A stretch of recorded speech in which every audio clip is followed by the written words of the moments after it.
흑암과 사망의 그늘에 앉으며 곤고와 쇠사슬의 매임은 하나님의 말씀을 거역하며 지존자의 뜻을 멸시합니다. 그러므로 그가 고통을 주어 그들의 마음을 겸손하게 하셨으니 그들이 엎드려져도 돕는 자가 없었도다. 이에 그들이 그 환난 중에 여호와께 부르짖으며 그들이 고통에서 구원하시되 흑암과 사망의 그늘에서 인도하여 내시고 그들의 얽어맨 줄을 끊으셨도다. 여호와의 인자하심과 인생에 행하신 기적으로 말미암아 그를 찬송할지로다. 그가 논문을 깨뜨리시며 쇠빗장을 꺾으셨음이로다. 미련한 자들은 그들의 죄악의 길을 따르고 그들의 악을 범하기 때문에 고난을 받아 그들은 그들의 모든 음식물을 싫어하게 되어 사망의 문에 이르렀도다. 이에 그들이 그들의 고통 때문에 여호와께 부르짖으며 그가 그들의 고통에서 그들을 구원하시되 그가 그의 말씀을 보내어 그들을 고치시고 위험한 지경에서 건지시는도다. 아멘. 할렐루야. 오늘도 좋은 날, 또 주님 사랑과 은혜와 능력과 복 주심이 여러분 모두에게 함께하기를 바랍니다.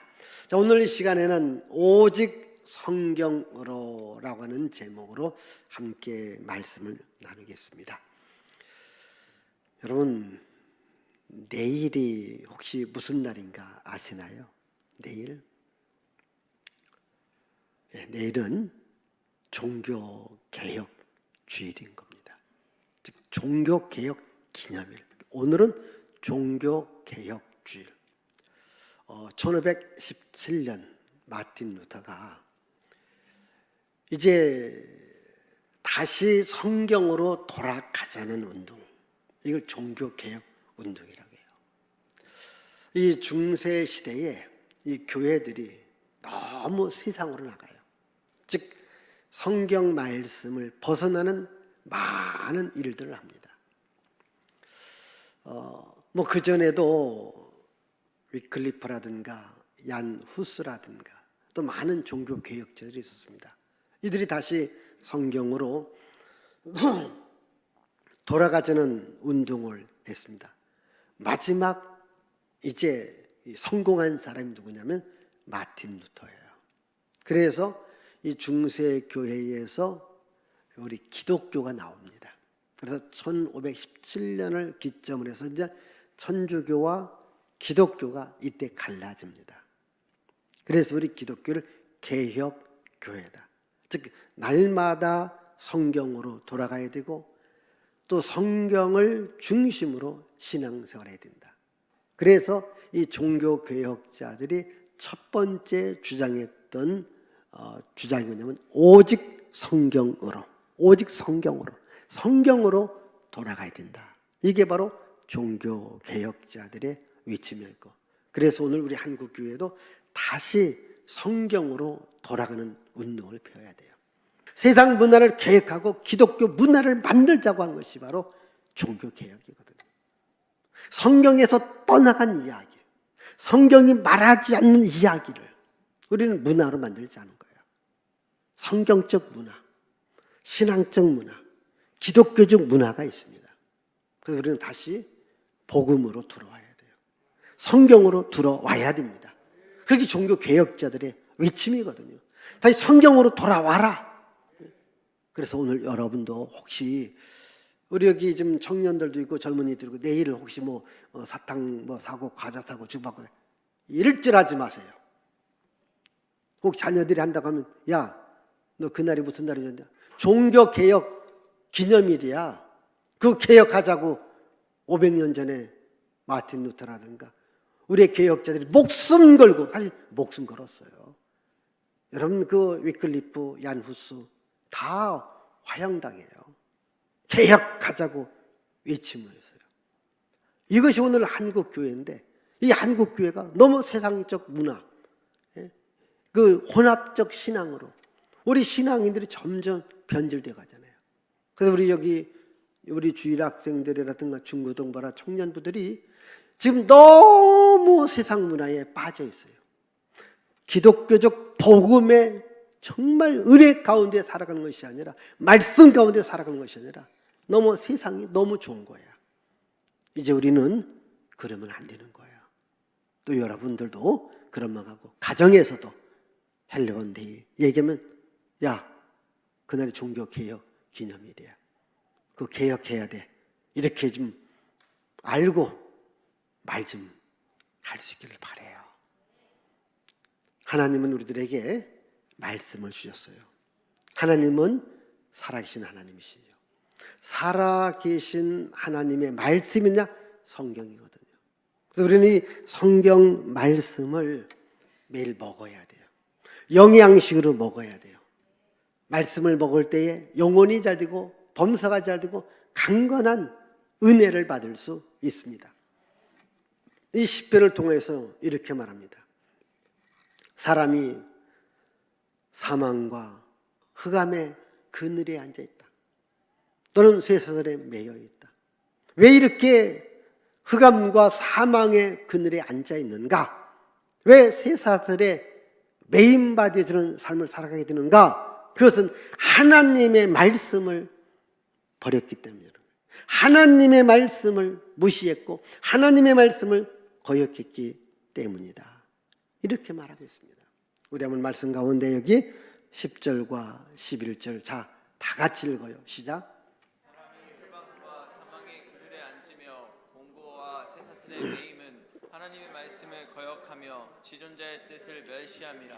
하나님의 말씀을 거역하며 지존자의 뜻을 멸시했다. 오늘 여러분들이 살아가면서 왜 나는 안 될까? 왜 나는 하는 일마다 막힐까? 왜 나는 가난과 저주와 재앙과 불행이 연속적으로 올까? 여러분 혹시 이런 일이 있다면, 이걸 생각한다면 이걸 생각하십시다. 내가 하나님의 말씀을 거역하지 않았는가? 하나님의 뜻을 내가 거역하지 않았는가? 이걸 생각해 보세요. 오늘 우리는 하나님의 말씀을 거역하고 하나님의 뜻을 거역하면요, 안 됩니다. 될 것 같아도 안 됩니다. 우리는 하나님의 말씀을 순종해야 돼요. 오늘 말합니다. 말씀을 거역했고 지존자의 뜻을 거역했기 때문에 이런 흑암과 사망의 그늘에 앉아있다. 이렇게 말합니다. 여러분, 이스라엘의 초대 왕이 사울 왕입니다. 여러분, 이 사울이라는 왕은 백성들의 인기를 한 몸에 입고 왕이 된 거예요. 또 하나님께서도 사울 왕한테 많은 복을 준 겁니다. 이 사울 왕이 승승장구를 해요. 여러분, 잘 나갈 때 조심하라는 말이 있습니다. 너무 잘 나가다 보니까 하나님의 말씀을 버리고 자기 생각, 자기 방법대로 해요. 하나님께로 돌아오지 않습니다. 그러니까 하나님께서 뭐라고 합니까? 네가 내 말을 버렸으므로 나도 너를 버리겠다. 자, 하나님께서 버린다고 하니까 이스라엘 왕입니다. 왕은 왕답게 살고 왕답게 행동해야 되지 않습니까? 그런데 하나님이 버리니까요, 왕이라 할지라도 그때부터 왕답지 못하게 정말 비참하게 살아가더라는 거예요. 그때부터 이 사울의 인생이 완전히 망가요. 왜? 하나님이 붙들고 있던 걸 떼었으니까. 여러분, 혹시 우리가 이렇게 길거리 가다 보면 그 상점 앞에서 자기 상점을 이렇게 소개하기 위해서 앞에 그 바람 놓으면 허수아비 같은 막 이리 나발거리고 혹시 보셨어요? 근데 보다가 그냥 푹 주저앉는 것도 봤어요? 바람을 빼놔요. 그럼 푹 주저앉습니다. 여러분, 세상 바람 들어가면 안 돼요. 하나님이 푹 빼버리면 그대로 쓰러집니다. 하나님의 생기, 하나님의 영, 그것이 우리 안에 들어와야 돼요. 그게 우리 안에 들어와야 우리가 사는 거예요. 자, 이스라엘 백성들이 아픔을 당했어요. 고통을 당했어요. 그랬을 때에 뭐라고 합니까? 하나님께 나와 잘못을 회개하고 구원해달라고 부르짖으라고. 그래서 하나님께 나와 이들이 부르짖고 구원해달라고 합니다. 자, 하나님은 어떠한 방법으로 구원해 주셨을까요? 우리 한번 말씀 여기 19절과 20절을 우리 다 같이 읽습니다.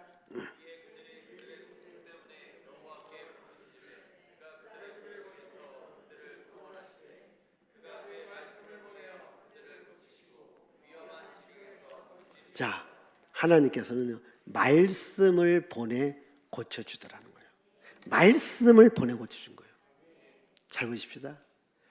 여기 앞에 10절에는요, 말씀을 거역했기 때문에 흑암과 사망의 고통이 왔어요. 그러니까 말씀을 거역했기 때문에 다시 말씀을 보낼 때에 그 말씀을 받아들이면 사는 역사가 일어난다는 거예요. 하나님은 그렇게 고쳐주었다는 거예요. 말씀을 보냈다는 거예요. 그래서 우리가 이스라엘 역사를 보면 이스라엘 백성들이 어렵고 힘들 때에 하나님께 부르짖어요. 그때 하나님은 선지자를 보내줍니다. 그런데 선지자를 보내서 바로 말씀을 하게 합니다. 그 말씀을 듣고 하나님께로 돌아오라. 말씀을 듣고 하나님께 돌아오면 사는 역사가 일어납니다. 여러분, 하나님께서 왜 목사를 세웠을까? 한번 제가 다시 한번 오늘 말씀을 준비하면서 저자를 생각해 봤습니다. 아, 그랬구나. 이 시대에 여러분들에게 하나님의 말씀을 보내는 거예요. 이게 저를 하나님께서 사용하는 거예요. 말씀을 보내서. 왜? 여기 계신 여러분들 중에서도 분명하게 뭔가 고쳐져야 될 부분이 있고 응답받아야 될 부분이 있고 해답을 얻고 가야 될 부분들이 있습니다. 그런데 이런 것들을 목사를 통해서 하나님의 말씀을 전하게 합니다. 그 말씀을 통해서 답을 줍니다. 저는 간간히 우리 권사님들이라든가 집사님들이 이렇게 함께 얘기할 때 그런 이야기를 해요. 좀 낮에 집사님들끼리 얘기를 한 거예요. 근데 교회 와서 목사님 설교를 들어보니까 자기가 낮에 집사님하고 나눈 대화를 목사가 설교 때 하더라는 거예요. 설교를 들으면서 무슨 생각합니까? 아, 저는 집사 그 사이에 목사님한테 얘기했구나. 그래서 목사님이 저걸 또 나 들으라고 얘기하는구나. 예? 여러분, 그렇게 여러분들끼리 얘기하는 것을 나한테 얘기해 주는 사람 거의 없어요. 그리고 또 내가 그 얘기를 들었다고 해서 내가 설교 시간에 설교할까요? 안 합니다. 제가 그렇게 설교하면요, 여러분들한테 쫓겨나요. 왜 쫓겨나는 아십니까? 아이, 우리 목사는 나만 맨날 야단치는 설교만 한다고. 나 안 좋아해요, 여러분들이. 예? 제가 1, 2년 설교합니까? 지금 이 강단에 37년을 지금 내가 서 있습니다. 여러분들이 얘기하는 거, 물론 내가 그런 얘기를 해요. 예를 들게서 지금은 얘기할 때다. 그렇다고 해서 어떠한 사람 무안 주기 위해서, 어떠한 사람 창피 주기 위해서 말하지 않습니다. 근데 성경 말씀을 갖고 얘기하다 보니까 어떤 때는 이 사람한테 해당되고 다음 주는 저 사람한테 해당되고 그 다음 주는 그분한테 해당되어지는 거예요. 그래서 여러분들이 목사가 누구한테 들은 얘기를 한다. 저는 오히려요, 들으면요, 그 얘기를 더 안 하려고 합니다. 그때는 안 합니다. 물론 세월이 많이 지나가면 예를 들기 위해서 교훈적으로 얘기를 해주죠. 그러나 제가 일부러는 하지 않습니다. 근데 여러분, 오늘 저 목사가 어쩌면 내가 다른 집사님들하고 얘기한 것을 얘기했구나. 또 집에서 부부싸움 한 것을 그 내용을 이야기하는구나. 또 내 고민을 이렇게 얘기하는구나. 그러면 여러분들 어떻게 했냐? 하나님께서 목사를 세워서 나한테 말씀을 보냈다. 여러분들이 말씀을 보냈다라고 받아들이면 은혜가 됩니다. 히브리서 3장 15절에 보면은요, 하나님께서 말씀하시는데 오늘이라고 하는 날에 그 말씀을 들으라는 거예요. 오늘이라는 날에 그 말씀을 들으라는 거예요. 오늘. 여러분, 하나님은 오늘도 살아계시고 살아계시는 하나님께서 오늘도 말씀하시는데 목사를 돼서 오늘 나한테 말씀을 주는구나. 그래서 그 말씀을 나랑 결부시켜 연결시켜야 돼요. 우리 한번 이 말씀을 읽어봐요. 히브리서 4장 2절은 우리 다 같이 히브리서 4장 2절 시작.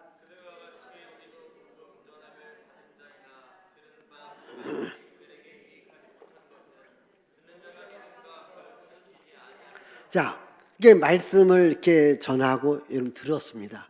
그 들은 말씀을 내 삶하고 결부시키라는 거, 연결을 시키라는 거예요. 연결을 시키라는 거예요. 자, 여러분 음식을 해요. 여러 양념 있지 않습니까? 근데 양념을 안 넣으면 음식에 맛이 없잖아요. 그리고 양념이다. 그걸 넣어야 되는 겁니다.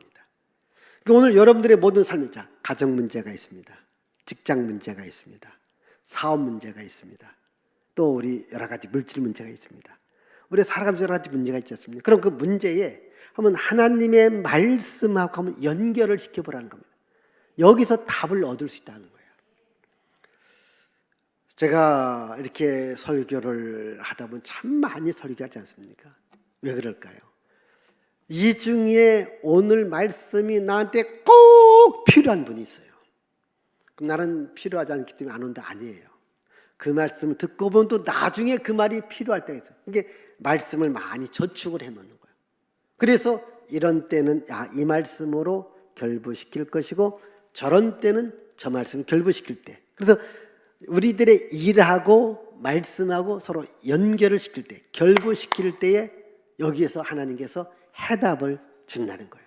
그러니까 말씀을 거역했기 때문에 여러 가지 많은 문제가 일어났다. 그러나 그 말씀을 다시 말씀을 보내서 해결해 주신다. 그래서 오늘도 이렇게 목사가 여러분들에게 설교하는 것은 여러분들의 삶에 이런 여러 가지 문제를 제가 말씀으로 답을 주는 거니까 말씀 속에서 답을 찾아가기를 바라요. 여기 구약에 요시야라는 왕이 있습니다. 이 아버지가 암몬이라는 왕이었고 그 아버지가 므낫세라는 왕입니다. 두 왕이 합치면 약 60년, 한 58년 정도 사역을 했어요. 그런데 하나님을 버렸어요. 예배를 무시한 겁니다. 그래서 나라가 어려워진 겁니다. 어려운 나라를 이 요시야라는 아들이 이어받습니다. 자, 요시야는 자기가 왕이 된 후에 가장 먼저 하는 일이 뭐냐면 예배를 생각해요. 그러면 예배를 생각하려면 뭐가 있어야 돼요? 성전. 그래서 성전을 대거 수리를 합니다. 성전을 수리하다가 율법책을 발견해요. 보십시다. 그때는 지금처럼 여러분 각자가 다 성경 갖고 있잖아요. 그 시대는 성경이 없는 시대입니다. 예를 들면 성경은 어떻게 기록했느냐? 소든지 양을 잡는 가죽이 나와요. 가죽을 잘 말려서 그 가죽에다가 성경 말씀을 쓰는 겁니다. 이게 부피가 많잖아요. 그래서 지금처럼 성경이 많지 않던 시대에 그 성전을 수리하다가 율법책을 발견했다고 하는 말은 그 전의 왕들이 이 율법책을 무시했다는 거예요. 방치해 뒀다는 거예요. 신명기 17장에 보면은 율법으로 하나님께서 이렇게 말합니다. 왕이 될 사람들은 제사장이 율법책을 복사해서 왕 옆에 두고 왕이 율법을 늘 읽으면서 나라를 다스려야 된다. 그렇게 말을 합니다. 그런데 그 아버지 암몬 왕, 자기 할아버지 므낫세 왕은 이 성전을 무너지게 했고 더럽혔습니다. 율법책도 어느 한 창고에 집어넣고 거기에 막 물건을 쌓아 놓았던 모양입니다. 그래서 수리하면서 찾았다고 해서 얼마만큼 신앙이 무너진지 알 수 있지 않습니까? 그런데 율법책을 발견한 것을 왕에게 갖고 오면서 왕이 그것을 보면서 읽으면서 울고 옷을 찢어가면서 회개를 해요. 그러면서 장로들을 불러 모읍니다. 지도자들을 불러 모읍니다. 백성들을 불러 모으면서 율법의 말씀을 읽어주면서 이렇게 말합니다. 우리가 이 큰 진노를 받은 것은 율법의 말씀을 버렸기 때문이고 어겼기 때문이다. 이제라도 율법책을 발견했으니까 이 율법의 말씀대로 여러분들이 살아야 됩니다. 아멘. 그래서 다 아멘해요. 여러분, 율법책을 발견하고 이 말씀대로 살아야 우리가 산다. 그렇습니다. 성경이 있어야 우리가 살고 나라가 삽니다. 그러면 여러분 이거 생각해 보세요. 우리 민족의 역사를 생각해 보세요. 성경이 두르기 전의 역사하고 성경이 두르고 난 이후의 역사를 보십시오. 여러분, 우리가 5,000년의 역사를 자랑하지만 한 번도 세계사에서 강대한 이런 때가 없습니다. 또 잘 살았던 때도 많지는 않습니다. 그런데 성경이 두르고 난 후에 한국의 역사는요, 짧은 역사 속에 세계 속에서도요, 이 강대국과 어깨를 나란히 할 수 있는 나라가 된 거예요. 여러분, 먹는 것, 입는 것, 쓰는 것은 세계적으로 아마 가장 잘 먹고 입고 쓸 거예요. 이렇게 대한민국이 발전한 거예요. 여러분, 이 대한민국이 발전한 이 저변에는 뭔가 하나님의 말씀이 있는 겁니다. 영국 스코틀랜드에 존 로스하고 맥킨타이어 선교사가 중국 선교를 간 거예요. 그 중국에서 우리 조선 상인을 만납니다. 이 서양 선교사하고 우리 조선의 상인들이 만나요. 복음을 전합니다. 복음을 받아들여요. 그럼 너희 나라에도 성경을 읽어야 되지 않겠는가? 너희 나라 말로 성경을 번역하게 됩니다. 우리나라 말로 우리 백성들이 읽을 수 있도록 성경 번역하는 책을 만들어요. 그게 바로 첫 번째 1882년 요한복음, 쪽복음, 그리고 누가복음을 발간합니다. 그게 최초의 우리 한국 성경이에요. 그리고 1900년대에 영국 성서공회의 힘을 빌려서 신약 성경이 완간이 됩니다. 그리고 1910년대 영국과 미국의 성서공회를 통해서 구약 성경이 발행되어집니다. 그래서 신구약 성경을 우리가 읽을 수 있도록 만드는 거예요. 저는 이것이 정말 5,000년 역사 가운데 하나님께서 한국 땅에 내린 최고의 축복이다. 뭔가 성경책을 우리에게 주었다고 하는 거예요. 여러분, 성경책을 받아들이고 이 하나님의 말씀이 학교를 통해서 전파되고 교회를 통해서 전파돼서 우리 민족의 의식 구조가 바뀌지 않습니까? 지금 우리나라 민족의 의식 구조가요, 예수 안 믿는 사람들도요, 이 교회의 영향력, 또 믿는 자들의 영향력, 또 교회 영향력을요, 의무로 양으로 받고 있어요. 이게 지금 대한민국이 오늘날 이렇게 세워진 거예요. 그럼 저 북한을 보세요. 북한을 보세요. 여러분, 8.25 해방까지는 남북이 그냥 그런 데로 살았습니다. 그러나 여러분, 해방 이후 저 북한에는 공산주의가 들어오면서 성경과 교회를 다 없이 합니다. 우리나라 보세요. 지금도 성경이 살아있는 나라예요. 교회가 살아있는 나라입니다. 여러분 강한 나라 되지 않습니까? 저 북한에도요 목사님들이 들어갑니다. 선교사 들어갑니다. 그런데 북한에서 철저하게 금지하는 게 뭔지 아십니까? 성경입니다. 돈도 갖고 들어오라고 해요. 빵도 만들어 갖고 들어오라고 해요. 의복 같이 들어오라고 해요. 의약품 갖고 들어오라고 해요.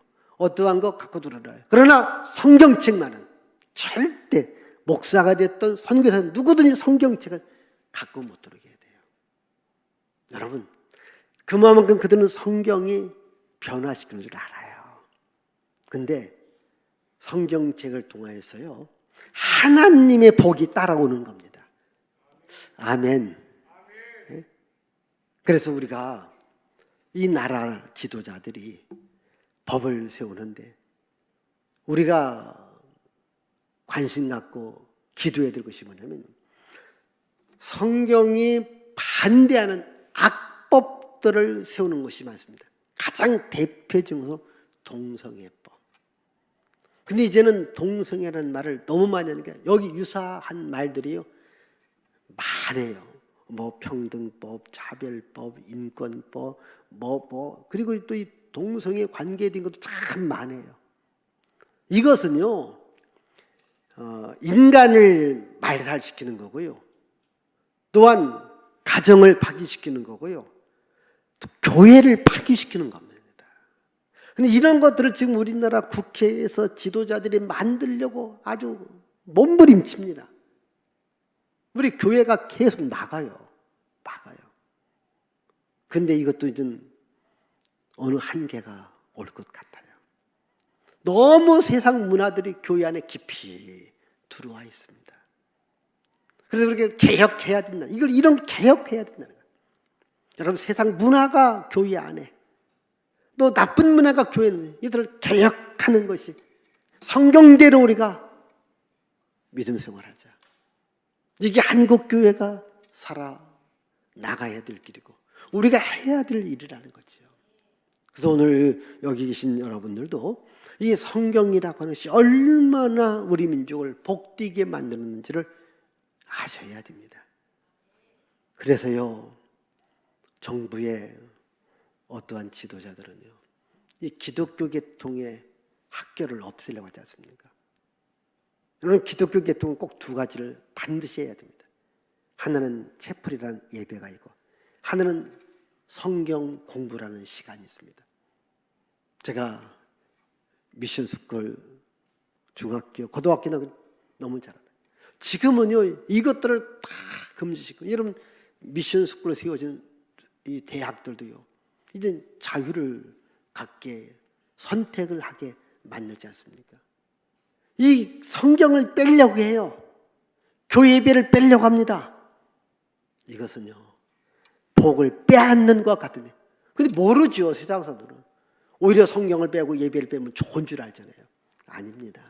성경과 교회가 이 나라 이민족과 나와 여러분 가정을 살리는 말씀인 것을 믿으시기를 바라요.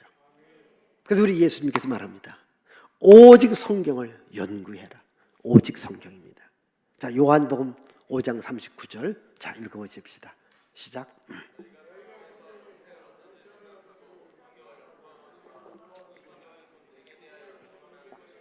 자, 요한복음 20장 31절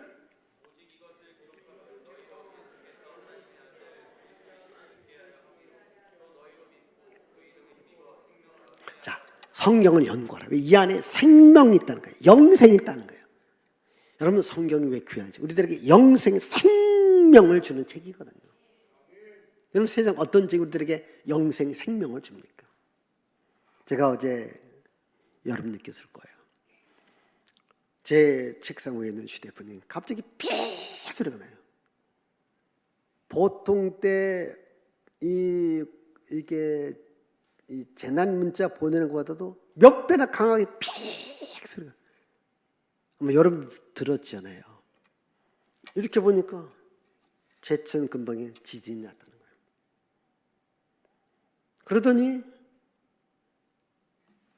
제가 보면서 이렇게 책상 이렇게 좀 이렇게 제 책상이 약간 흔들림 느낌을 제가 받아요. 조금 이따 또 삐 그러더니 2차 재난 문제가 왔더라고요.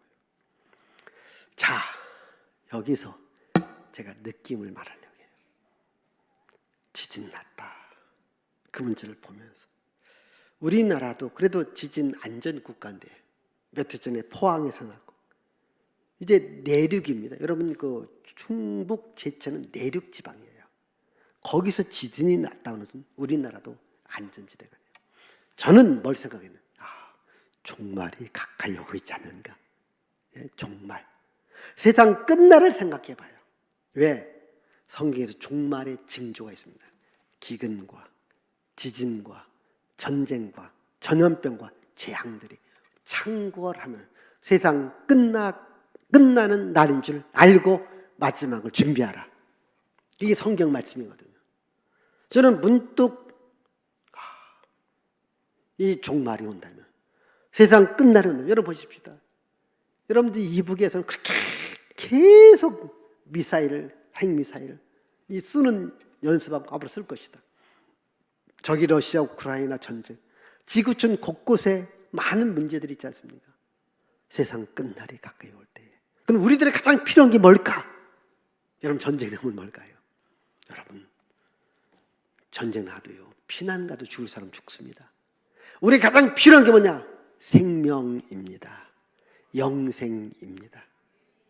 제가 이거 말씀 어제 계속 성경책 펴놓고 늘 준비하면서 그래 우리에게 필요한 것은 생명이다 영생이다 이겁니다. 성경은 우리들에게 생명 영원히 사는 생명 영원히 사는 영생을 줍니다. 아멘. 이 성경 말씀을 붙잡아야 돼요. 그리고 이 성경은 디모데 3장 15절 이하에 보니까요 구원에 이르는 지혜를 주고요 또 하나님의 사람으로 선한 일을 할 수 있는 능력을 주는 게 성경 말씀입니다.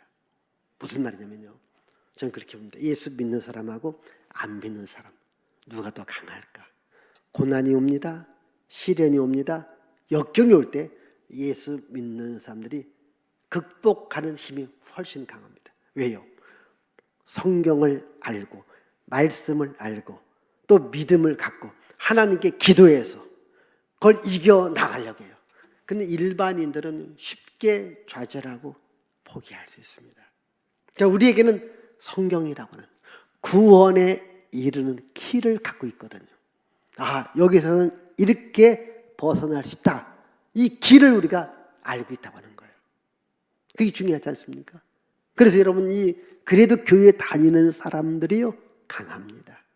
잘 됩니다. 잘 삽니다. 그래도입니다. 아멘. 왜? 성경 우리들에게 구원에 이르는 지혜를 줍니다. 그뿐 아니라요 선한 일을 하게 만들어 놓습니다. 선한 일. 여러분 세상은요 뭐 교회가 나쁘다, 교회에 다니는 사람들이 나쁘다, 교회가 무슨 좋은 일 했느냐. 여러분 그런 말에 너무 듣고 시험 들지 마세요. 어떤 사람들은 저 방송에서 나오는 소리, 뉴스에서 나오는 소리, 세상 소리를 듣고요 교회가 정말 나쁜 줄 알아요. 안 그렇습니다. 여러분 교회가요 선한 일을 얼마나 많이 하니까 이웃과 사이를 위해서 좋은 일 참 많이 합니다. 여러분 대한민국의 좋은 일은 다 교회에서 시작된 겁니다. 선한 일은 교회에서 시작된 거예요.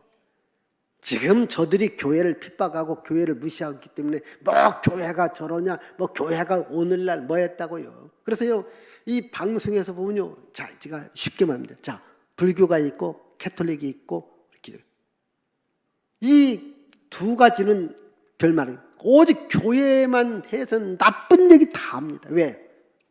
교회가 좋은 일 제일 많이 하고 제일 많이 합니다. 불교, 천주교도 교회가 더 많이 해요. 더 많이 합니다. 근데 여러분들의 신앙을 무너지게 하기 위해서 또 교회를 나쁘게 평가하기 위해서 그래야 전도가 안 되거든. 얘기하는 겁니다. 절대 여러분 그런 말에 속지 마세요. 우리가 성경을 알았으면요 그래도 교회에 다니는 사람들이 좋고요 그래도 교회가 일반인보다 선한 일을 많이 합니다. 여러분이 목양교회도 이 지역사회에 선한 영향력을 많이 끼치고 있습니다. 여러분 선교할 때 선한 영향력 끼치고 있습니다. 사이에 소금과 빛의 역할을 합니다. 이게 하나님의 말씀 우리들에게 이걸 늘 가르쳐 주기 때문에 여러분 말씀을 늘 듣다 보면요, 예? 우리가 선한 영향력을 끼친다니까요. 우리가 또 어렵고 힘들 때에 탈출할 수 있는 힘이 생긴다니까요. 또 우리에게는 영생을 얻는 믿음을 갖고 살아간다니까요. 이제 여러분들이 오직 성경으로, 혹시 성경에 벗어난 다시 성경 안으로, 교회에서 벗어나고 다시 교회 안으로 들어와서 말씀 안에 있는, 교회 안에 있는 하나님의 복을 받는 주인공들이 되시기를 바랍니다. 기도합니다. 하나님 아버지 감사합니다. 우리 모두가 다